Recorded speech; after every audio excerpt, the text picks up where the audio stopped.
ሰላም ውድና የተከበራችሁ የኔ ቻናል ተከታታዮች እንዴት ቆያችሁ? እኔ ደህና ነኝ።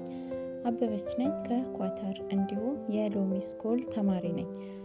ወደ ሎሚ ስኩል ከመጣሁኝ ጀምሮ በጣም ብዙ ነገሮችን ማወቅ ችያለሁኝ። ለምሳሌ እንዴት አድርጌ ዩቲዩቤን መስራት እንደምችል። ከዚህም በፊት እንደሚታወቀው ዩቲዩብ አለኝ፣ ግን በቪዲዮ ወጥቼ ያልነበረም ስሰራ የነበረው ዊዛውት ቪዲዮ ነበረ ስሰራ የነበረው። አሁን ግን በኮንፊደንስ ወደ ፊት ለፊት መጥቼ በቪዲዮ መስራትን ተምሬያለሁ ማለት ነው። እንዲሁም ደግሞ እንዴት አድርጌ ቪዲዮዎቼን በካፕካትና በፓወር ዳይሬክተር ቪዲዮዎቼን ኤዲት ማድረግ እንደምችል፣ እንዲሁም ደግሞ ካንቫ ላይ ሎጎ፣ ተምኔል እንዲሁም ደግሞ ባነር በጣም ብዙ ነገሮችን ማስተካከልም መስራትም እንደምችል ተምሬያለሁ ማለት ነው። ወደ ሎሚ ስኩል መታችሁ መማር የምትፈልጉ ሌሎቻችሁም ይህንን እድል በመጠቀም መታችሁ ከኛ ጋራ መማር ትችላላችሁ ማለት ነው።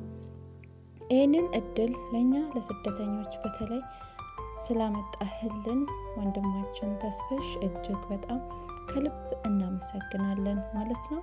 እስካሁን ያልተጠቀማችሁ ሰዎች መታችሁ ከኛ ጋራ እንደኛ እየተማራችሁ በራሳችሁ ላይ ለውጥ ማግኘት ትችላላችሁ። እንዲሁም ደግሞ ዩቲዩብ ብቻ ሳይሆን ስለ ሁሉም ሶሻል ሚዲያ አጠቃሎ ያስተምራል ማለት ነው። ስለ ዩቲዩብ፣ ቲክታክ እንዲሁም ደግሞ ፌስቡክ ላይ እንዴት አድርገን 5000 እና ከ5000 በላይ ባለው ተከታይ ሞኔታይዜሽናችንን አስተካክለን ተከፋይ እንደምንሆን ሁሉ እያስተማረ ይገኛል ማለት ነው። እንዲሁም ተማሪዎች እንግዲህ ምርቃታችን ጊዜው እየተቃረበ ነውና እንኳን ለምርቃታችን እንኳን በሰላም አደረሰን፣ እንኳን ደስ አላችሁ ማለት እወዳለሁኝ። በጣም አመሰግናለሁ። ቪዲዮዬን ከወደዳችሁት ሰብስክራይብ፣ ላይክ፣ ሼር እያደረጋችሁ አበረታቱኝ። በጣም አመሰግናለሁ።